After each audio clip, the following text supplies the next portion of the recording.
জয় নিতাই। নমস্কার বন্ধুরা। পৌষ মাসের একাদশী ব্রত কাহিনী এবার শুরু করলাম। এই ব্রত কাহিনী শ্রবণ করলেও আপনারা অনেক ফল পাবেন। তো শুরু করুন। জয় নিতাই, রাধে রাধে। পৌষ কৃষ্ণ একাদশী শর্তিলা। শ্রী ভবিষ্যত্তর পুরাণ বর্ণিত শ্রী দালভ্য পুলস্ত সংবাদ। শ্রী দালভ্য কহিলেন, হে ঋষি পুলস্ত, মর্ত্যলোকে মানুষ সর্বদাই কোনো না কোনো পাপ কার্যে লিপ্ত হয়ে পরদ্রব্য অপহরণ, পরবাসন, পরনিন্দা, পরচর্চা করিয়া নরকে গমন করে। আপনি কৃপা করিয়া বলুন, মানুষ কেমন করিয়া মহাপাপ কার্য হইতে মুক্তি পাইবে? যদি অনায়াসে কোনো উপায়ে এই পাপ হইতে শান্তি লাভ হইতে পারে, তাহারা যথাবিহিত বিধান বলুন। ঋষি পুলস্ত কহিলেন, হে মহাভাগ দালভ্য, সাধু সাধু, আপনি অতীব গুপ্ত কথাই জিজ্ঞাসা করিলেন। এই কথা ইন্দ্রাদি দেবগণ কাহাকে উপদেশ করেন নাই। চন্দ্রপৌষ কৃষ্ণ একাদশী উপস্থিত হইলে শুচি, স্নাত, জিতেন্দ্রিয় এবং কাম, ক্রোধ, অভিমান,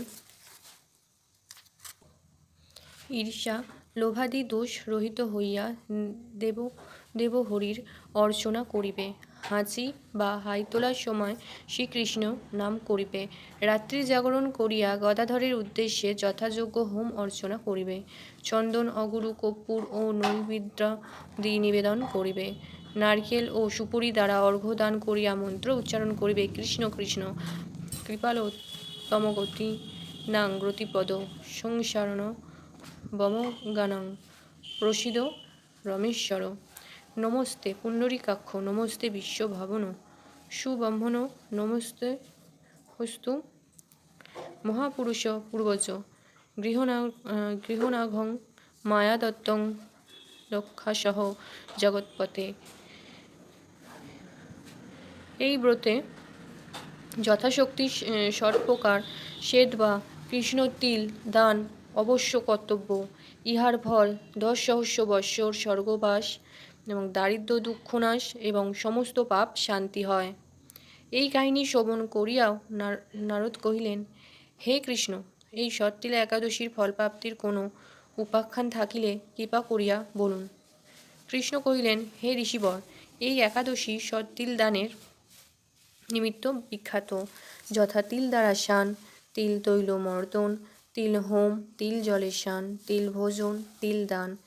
এই তিল ক্রিয়ার দ্বারা শারীরিক ও মানসিক অবসাদ দূরভীত হয়। আমি যেমন দেখিয়াছি তেমন একটি উপাখ্যান বলিতেছি। পুরাকালে মর্ত্যলোকে ব্রহ্মচার্য পড়া এবং দেব পূজায় নিরতা এক ব্রাহ্মণী ছিলেন। তিনি আমাকে শ্রদ্ধা করিতেন। তিনি উপবাস করিতে করিতে নিজ দেহ ক্লিষ্ট করিয়াছিলেন। তিনি দারিদ্র ব্রাহ্মণ ও কুমারীগণকে নানাবিধি সেবা সহায়তা করিতেন, কিন্তু বৈষ্ণবের সেবা করিতেন না। কোনো ক্ষুধার্ত বৈষ্ণব আসিলেও তাহাকে অন্নদান করিতেন না। আমি এই বিষয়ে যথার্থ জানিবার জন্য ভিখারী বৈষ্ণব বেশে সেই ব্রাহ্মণীর গৃহে উপস্থিত হইলাম। ব্রাহ্মণী আমার আগমনের কারণ জিজ্ঞাসা করিলে আমি বলিলাম, আমাকে ভিক্ষা দাও। তখন সেই রমণী মহাকোপাবিষ্ট হইয়া আমার ভিক্ষাপাত্রের উপর একটি শূন্য মৃৎভাণ্ড নিক্ষেপ করিল। আমি সেই মৃৎভাণ্ড লইয়া স্বর্গে চলিয়া আসিলাম। বহুদিনান্তে সেই কচ্ছপ ব্রতধারিণী স্বর্গে উপস্থিত হইল। সেই মৃৎভাণ্ড দানের ফলে স্বর্গে মনোরম গৃহ প্রাপ্ত হইল, কিন্তু মৃৎভাণ্ড শূন্য ছিল বলিয়া কোনো খাদ্যদ্রব্যাদি পাইল না। তখন সেই গৃহের বাহিরে বিভিন্ন গৃহ নিরীক্ষণ করিতে করিতে আমার গৃহে উপস্থিত হইল। আমাকে দেখিয়া মহাকোপাবিষ্টা হইয়া বলিতে লাগিল, আমি সর্বলোকপতি শ্রীকৃষ্ণকে বহু কষ্টসাধ্য ব্রত এবং পুজো দ্বারা আরাধনা করিয়াছি, তথাপি হে জনার্দন, আমি গৃহে কেন ধন খাদ্যদ্রব্যাদি নাই? আমি কহিলাম, তুমি যেমন আসিয়াছ তেমনি তোমার গৃহে গমন করো। তোমাকে দেখিবার জন্য দেবপত্নীগণ যাইতেছেন। তুমি দ্বার বন্ধ রাখিবে এবং বলিবে, যদি আমাকে দেখিতে চান তবে আপনাদের কেউ একজন শর্তিলা ব্রতের ফল দান করুন। তাহা হইলে আমি দরজা খুলিব। সেই দেবপত্নীগণ যখন সেই রমণীকে দ্বার উদ্ঘাটন করিতে বলিল, তখন তাহাদের কাছে সতীলা ব্রতের ফলদান করিতে বলিল, কিন্তু তাহারা কেউ ব্রতফল দিতে চাইল না। কিছুক্ষণ পর তন্মধ্যে একজন সতীলা ব্রতের ফলদান করিবা মাত্র সেই রমণীর দ্বার উদ্ঘাটন করিল। সেই ব্রতের ফলে প্রাপ্তিতে ক্ষণকাল মধ্যে তাপস্বী রমণী অতীব রূপবতী ও কান্তিবতী হইল। অতঃপর তাহার গৃহে ধন ধান্য বস্ত্র রত্নাদি দ্বারা সুসজ্জিত হইল। হে নারদ, এই ব্রতকার্যের কৃপণতা অতিষ্ঠ করিতে নাই।